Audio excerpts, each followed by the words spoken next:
Number 1, मैं अपना time waste नहीं करूंगा, क्योंकि ये जो टाइम है ना आप लोगों का, ये सबसे प्रेशियस है पूरी लाइफ में।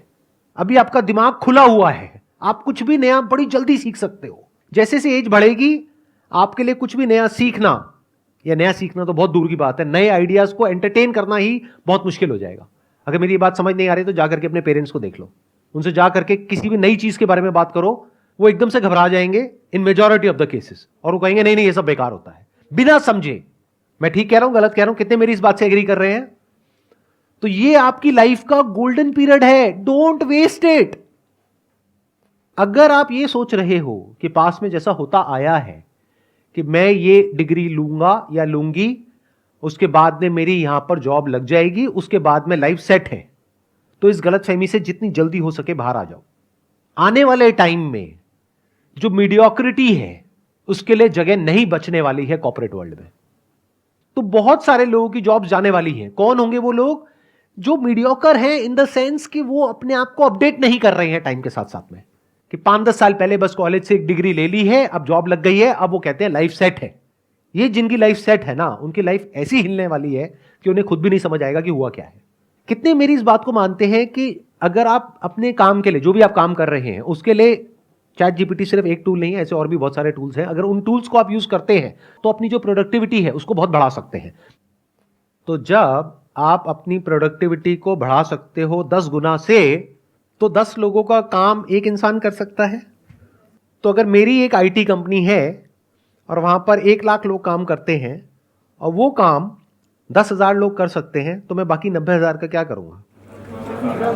निकाल दूंगा। तो 90,000 लोगों का क्या होगा? या तो अपनी स्किल्स को उनको अपग्रेड करना पड़ेगा या अपनी लाइन को चेंज करना पड़ेगा। मैं कह रहा हूं, देखो मेरी इस बात को ना गांठ बांध लो, आने वाले टाइम में मीडियोक्रिटी नहीं चलने वाली है, मशीन्स का जमाना आने वाला है, और जिसको मशीन्स को यूज करना आता होगा उसका जो आउटपुट है वो और लोगों के कंपैरिजन में बहुत ज्यादा होगा, और वो इंसान कंपनीज के लिए, कॉर्पोरेट्स के लिए बहुत वैल्यूएबल होगा। अगर आप जॉब करते हैं तो, अगर बिजनेस करते हैं तब भी अगर आपको मशीन्स को यूज करना आता है तो आपके पास में एक एज होगा in comparison to your competitors. तो आप इसको अवॉइड नहीं कर सकते, इससे भाग नहीं सकते, ये तो सीखना ही पड़ेगा। तो अगर मैं आपकी जगह होऊंगा तो मैं क्या करूंगा? अपना टाइम वेस्ट नहीं करूंगा, नंबर 1। नंबर 2, अपने टाइम को कहां यूटिलाइज करूंगा? जो भी कुछ नया हो रहा है एआई की दुनिया में, वो सब कुछ सीखने के लिए वहां पर अपने आप को बिल्कुल अपडेटेड रखूंगा। डेली कुछ नया आ रहा है, नए नए अपडेट्स आ रहे हैं एग्जिस्टिंग जो एआई एप्लीकेशंस है उनमें, और डेली नई नई एप्स आ रही हैं, तो you need to be updated. आपको ऐसा बनना पड़ेगा कि अगर कोई भी नई टेक्नोलॉजी आ रही है, कुछ भी नया डिसरप्शन आ रहा है मार्केट के अंदर, आप फटाफट से उसको सीख जाओ और फटाफट से अपने आप को अडेप्ट कर लो उसके अकॉर्डिंग। जरूरत पड़े तो जब इंडस्ट्री पूरी की पूरी चेंज होगी तो आप अपने आप को बदल दो। अगर ये कर सकते हो, यानी कि अगर आप इन टूल्स को यूज करना जानते हो तो आप सर्वाइव करोगे फ्यूचर में, अगर नहीं जानते हो तो दिक्कत आने वाली है। तो अपनी जो स्पीड है सीखने की, कि इस दुनिया में क्या क्या नया हो रहा है, दुनिया किस डायरेक्शन में जा रही है, वो सीखो। टाइम वेस्ट मत करो फालतू का कंटेंट देखने में, इधर उधर टाइम पास करने में। आप में से कोई ऐसा है जो ये बता सके टॉप 10 एआई टूल्स के नाम? कोई है जो बता सकता है? You have no idea, no clue. तो ये आइदर और के चक्कर से बाहर निकल आओ कि सर हम पढ़ाई करें या बिजनेस करें। दोनों करना पड़ेगा।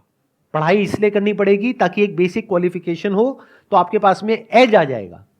कल को जॉब मार्केट में जाओगे तो एटलीस्ट कुछ तो हो दिखाने के लिए, अगर आपको जॉब ही करनी है तो। लेकिन साथ साथ में बिजनेस इसलिए करना पड़ेगा क्योंकि बिजनेस का मतलब क्या होता है? कुछ क्रिएट करना।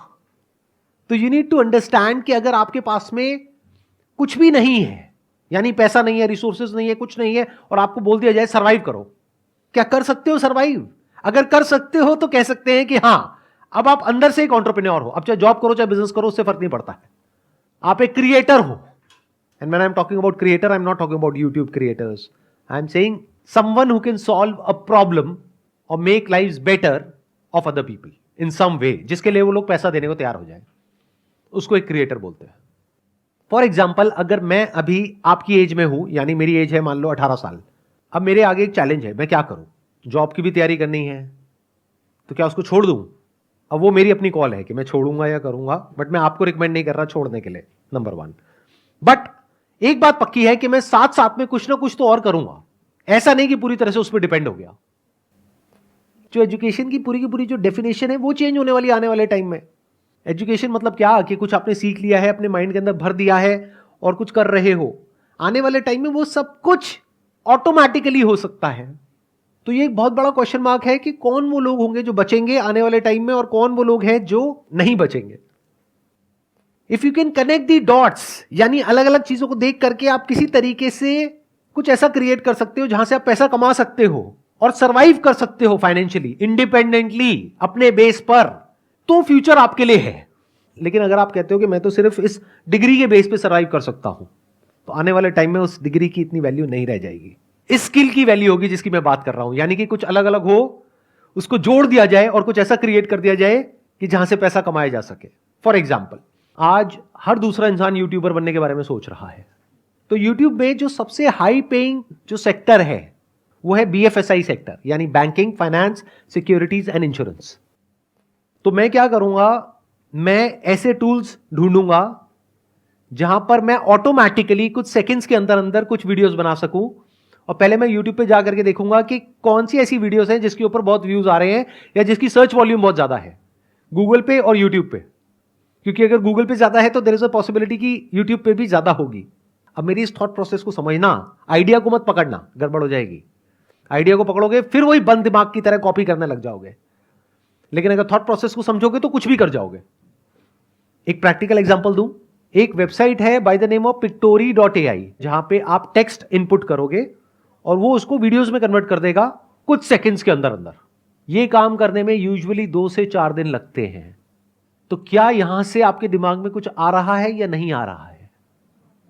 अगर आ रहा है तो कह सकते हैं कि आप एक प्रॉब्लम सॉल्वर हो, आप एक क्रिएटर हो, आप क्रिएटिव हो। तो एक दिन में कितनी वीडियोस बन सकती हैं? बहुत सारी। लेकिन वीडियोस बनाने से पहले मुझे यह समझना होगा कौन सी वीडियोस ऐसी हैं जिसके वायरल होने के चांसेस हैं। तो पहले मैं ये स्टडी करूंगा लोग सर्च क्या कर रहे हैं गूगल पे और यूट्यूब पे। फिर वो स्टडी करके, for example if people are searching for what is a mutual fund, तो क्या हो अगर इस तरह की मैं वीडियोस जनरेट करूं थ्रू AI। अब मुझे उसके लिए कंटेंट चाहिएगा। कंटेंट राइटिंग स्किल्स मेरी इतनी अच्छी नहीं है, मेरी इंग्लिश इतनी अच्छी नहीं है। मान लो मैं हिंदी मीडियम स्कूल से पढ़ा हूं, मैं क्या करूंगा, चैट GPT पे जा करके लिख दूंगा what is a mutual fund, what are the benefits of investing in a mutual fund. तो चैट GPT पूरा का पूरा मेरे को टेक्स्ट दे देगा। उस टेक्स्ट को मैं रन करूंगा पायरेसी के लिए कि कहीं किसी तरीके से किसी के राइट्स वॉयलेट तो नहीं हो रहे हैं। ऐसी भी कुछ वेबसाइट्स हैं। तो जब मैंने चेक कर लिया और मुझे ये श्योरिटी आ गई कि किसी के राइट्स वॉयलेट नहीं हो रहे हैं, उस टेक्स्ट को ले जा करके मैं एंटर करूंगा पिक्टोरी में। वो एक पूरी की पूरी वीडियो जनरेट कर देगा कुछ सेकंड्स के अंदर, जिसको मैं यूट्यूब पे अपलोड कर सकता हूं। लेकिन यूट्यूब